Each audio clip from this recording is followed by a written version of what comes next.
This week on the Build a Brand Show, we're talking about how to shift bad social habits into powerful brand building habits. You know the type, the kind where you're scrolling aimlessly, consuming content, wondering why it is these people have great brands and you don't. Well, here's the reality. Most people say they don't have time to create content for their brand. But newsflash, if you have time to consume, you have time to create. And this week we'll break down 3 habits to show you how to do exactly that.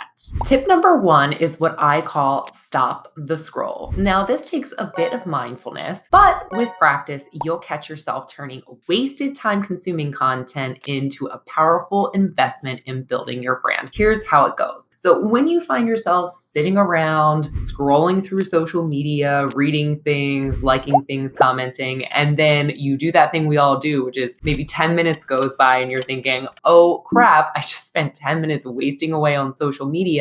Use that as an opportunity not to shame yourself, but to invest by doing the following. So I want you to look back at that newsfeed and keep scrolling until you come across a high engaging post. Whether you're on TikTok, Instagram, LinkedIn, doesn't matter. Just keep scrolling until you find a post that has a lot of traction. Then save the post so you can come back and look at it later. Set your phone down, examine the post, and either in your notes app or with a pad and a pencil, write down what caught your eye about that post and elements of the post that you think made it highly engaging. Once you capture that, go over to another page in your notes app or maybe a blank screen and use the notes and frameworks you just gleaned from that post to create a post as it relates to your area of expertise. This is a secret I use to turn all of my social media scroll time into brand building time. I actually sit there and go back and look at saved posts to see what creators are doing super well, and then I use those exact frameworks for my own posts. Doing this creates a rich content idea repository for myself, and again, turns time that otherwise I used to write off into time that I am now investing into learning the social media game. Now, again, this takes an element of mindfulness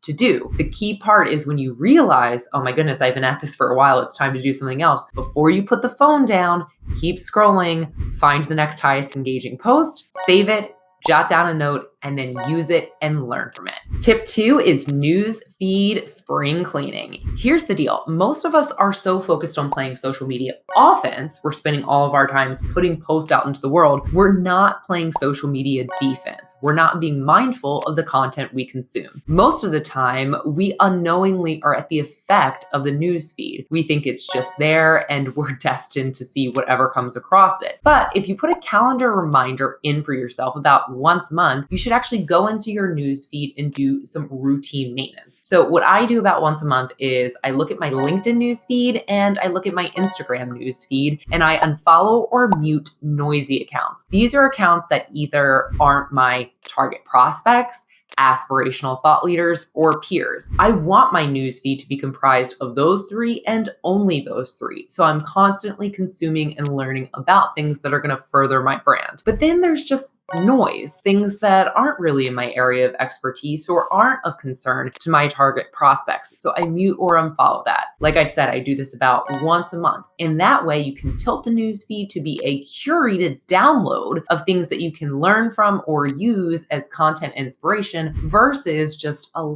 lot of noise that's popping up that you're of the effect of. Tip 3 is follow LinkedIn news. Now, this is specific to the LinkedIn platform, but many people don't realize, and one of my favorite parts of LinkedIn is that it actually has its own news department. So when you go in and you follow LinkedIn news and follow the people that work there, you're going to continually see the content they're putting forth in the newsfeed. When you do this, you can see what editors and journalists are paying attention to, and then you can craft your content around that.